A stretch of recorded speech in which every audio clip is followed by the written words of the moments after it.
For the electric circuit given below, calculate current in each resistor, total current drawn from the battery, equivalent resistance of the circuit. So यहाँ पे एक circuit दिया है और उस circuit का हमें क्या क्या फाइंड करना है, करंट इन ईच रजिस्टर जो, और टोटल करंट फाइंड करना है और इक्विवेलेंट रेजिस्टेंस। देखिए ये सर्किट में जो रेजिस्टेंस दिया है वो किस सीरीज में है कि पैरेलल में, ये किस चीज़ में, पैरेलल में। जो रेजिस्टेंस है ये किस चीज़ में, पैरेलल में।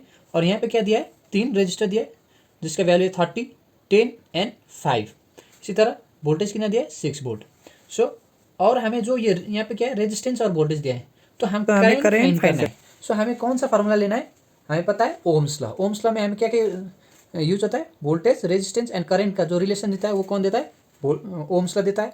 सो यहाँ पे रेजिस्टेंस और वोल्टेज है, हमें क्या फाइंड करना है, current. So let's solve this. देखिए पहले सॉल्व करते हैं सॉल्यूशन। यहाँ पे पहले लिखेंगे गिवन क्या क्या है इस सर्किट में, गिवन है रेजिस्टेंस। देखिए यहाँ से करंट जा रहा है आई, पहले थोड़ा इसको समझते हैं उसके बाद लिखते हैं। यहाँ से आई जा रहा है, जब ये जंक्शन में आई पहुँचेगा इसके बाद ये आई रीडिस्ट्रीब्यूट होके यहाँ पे डिवाइड होगा। जैसे ये आई यहाँ पे जाके I1, I2, I3 different current चला जाएगा। और इसी तरह यहाँ से फिर I3, I2 और I1 जाके बाद में क्या हो जाएगा, यहाँ पे फिर सम अप होके आई हो जाएगा। और इसके बाद यहाँ से फिर वी गेट आई। सो इसका मतलब यहाँ से आई जो वैल्यू जा रहा है वो डिवाइड होके और रीडिस्ट्रीब्यूट होके जा रहा है, डिफरेंट करंट जा रहा है वो डिफरेंट रेजिस्टेंस पे। सो इसलिए हम इसको ऐसे लिख सकते हैं, गिवन सर्किट में R1 कितना दिया है, इसे कंसिडर कर सकते हैं R1, इसको मानेंगे हम, इसको मानेंगे R1, इसको R2 और R3 मानेंगे। लेट्स R1 कितना है यहाँ पे 30 ओम, और रेजिस्टेंस का यूनिट होता है ओम।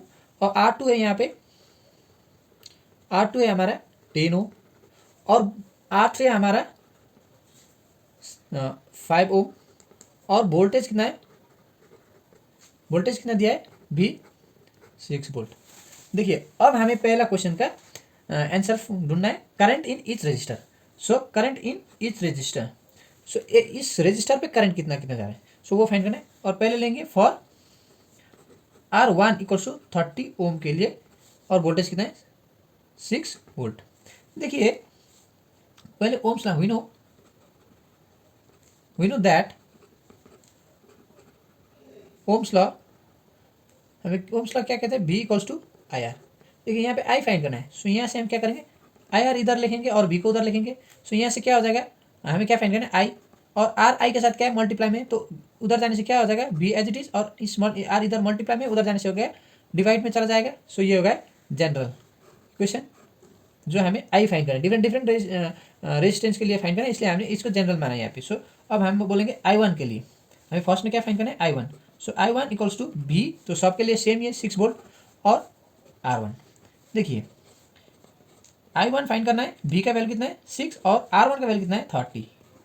6 5 जा 30, दैट इज इक्वल्स टू 1/5।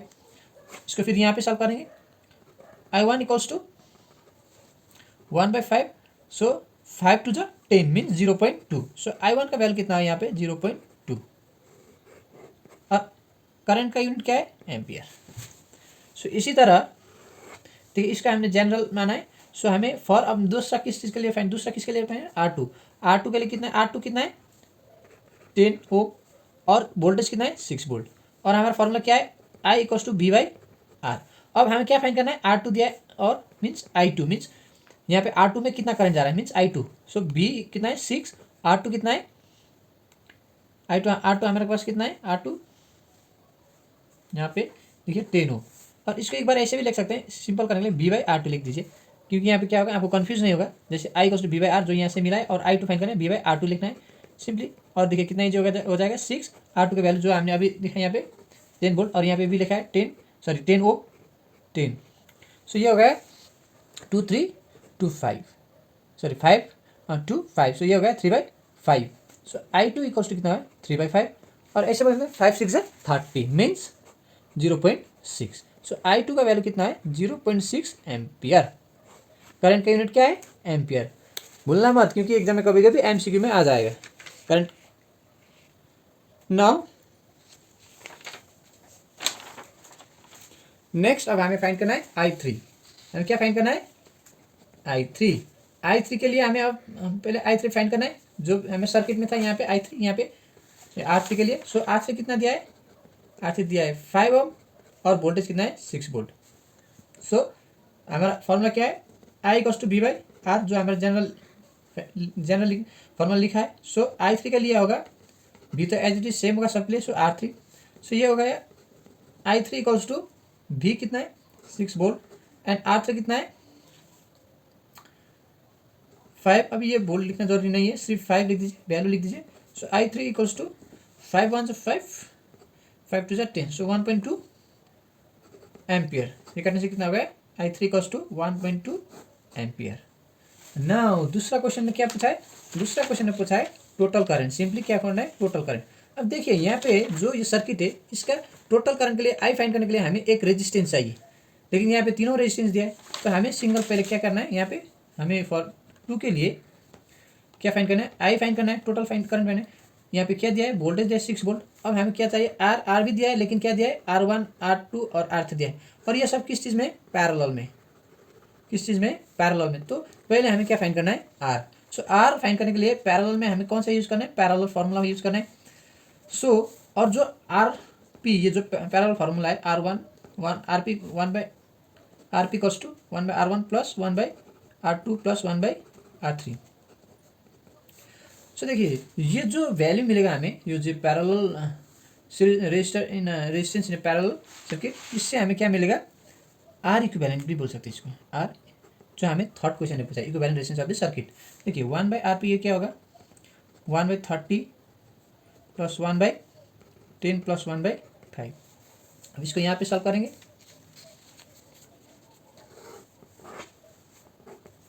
देखिए 1 बाई RP कितना हो गया, सबका एलसीएम देखिए, एलसीएम करेंगे तो कितना हो गया यहाँ पे देखिए 30 10 5।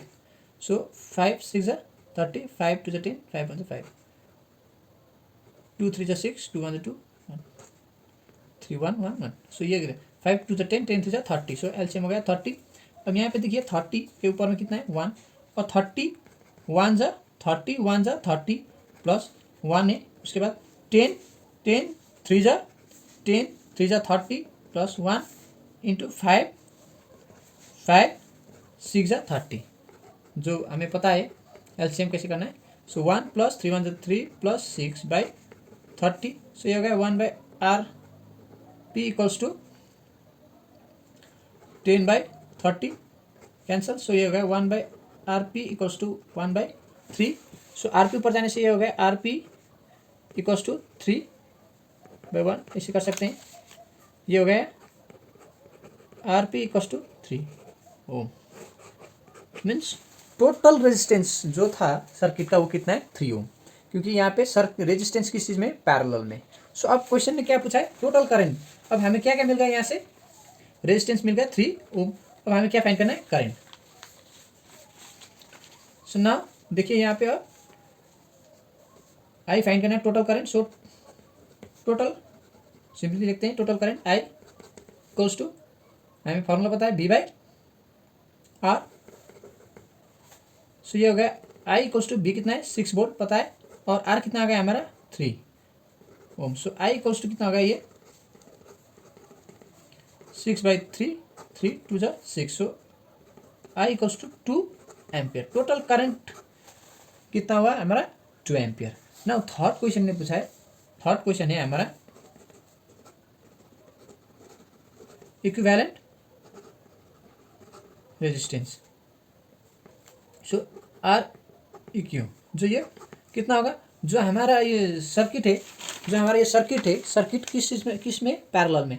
सो ये इक्विवेलेंट जो ये सर्किट रेजिस्टेंस है, इसका इक्विवेलेंट रेजिस्टेंस फाइंड करने के लिए हमें कौन सा फॉर्मूला यूज करना पड़ेगा, हमें पैरेलल फॉर्मूला यूज करना पड़ेगा। जो रेजिस्टेंस पैरेलल है उसका जो फॉर्मूला है वो यूज करना है, जो ये 1 by RP equals to 1 by R1 plus R2। इस चीज़ से हमें R का वैल्यू कितना मिला था 3। सो इक्विवेलेंट रेजिस्टेंस भी हमारा कितना होगा 3 ओम। Thank you.